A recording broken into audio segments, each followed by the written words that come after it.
Now, the Electoral Commission of South Africa is also set to give a briefing on its preparations for the upcoming local government poll.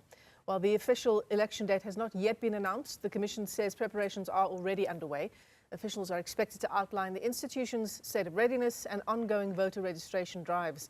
The briefing will also provide an update on the latest developments in the country's electoral landscape as momentum builds.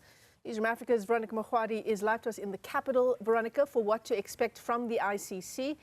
For now, there's no set date that's been announced by the president, but we know that the month of November has been earmarked for the local government elections. Well, certainly, Michelle, a lot of people, and I think perhaps maybe even if you look at the election calendar, it seems that there is quite a suspense and a belief that the elections will take place in November. But as you said, waiting, of course, for the official announcement from the president. But that hasn't stopped the IEC, essentially, of getting on with its work behind the scenes. And so that's what we're expecting today in terms of the briefing, a clearer picture of exactly what's been happening in regards to voter registration trends, voter education, but also the readiness for South Africa to kick off the local government elections. We know, of course, usually when it comes to election season, local government plays a massive role because this is, of course, the direct contact that residents have with government. It's the everyday issues of water, electricity, waste management. And so the IEC, the independent body in charge of managing these elections to make sure that they are free and fair, will be giving a briefing today. But I can imagine that key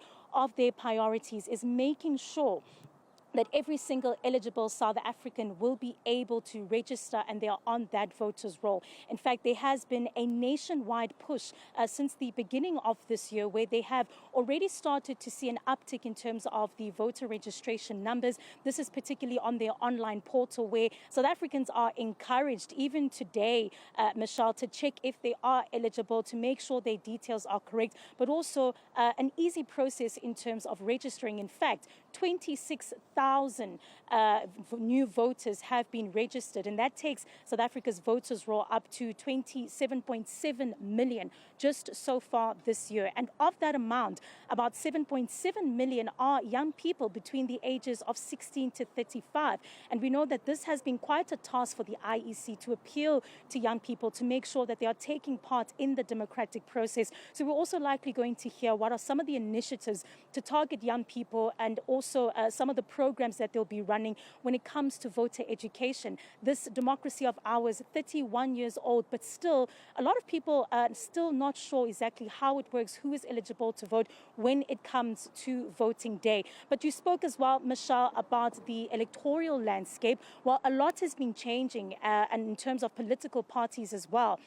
From the 2024 national elections, there's been about an addition of 62 political parties, and that takes the registered parties in South Africa and with the IEC to about 508. That's a first for South Africa's democracy. And that number tells you, of course, the interest, the political interest that's taking place in the landscape, but also the momentous task that is going to face the IEC as they prepare to roll out the 2026 local government elections. Michelle. Yeah, it's going to take a lot of education, as you say, Veronica, particularly perhaps for those thousands of new voters on the voters' roll, because obviously the local government election is different to national elections with those 3 different ballot papers. All right, Veronica Makhoali, live to us there in Pretoria.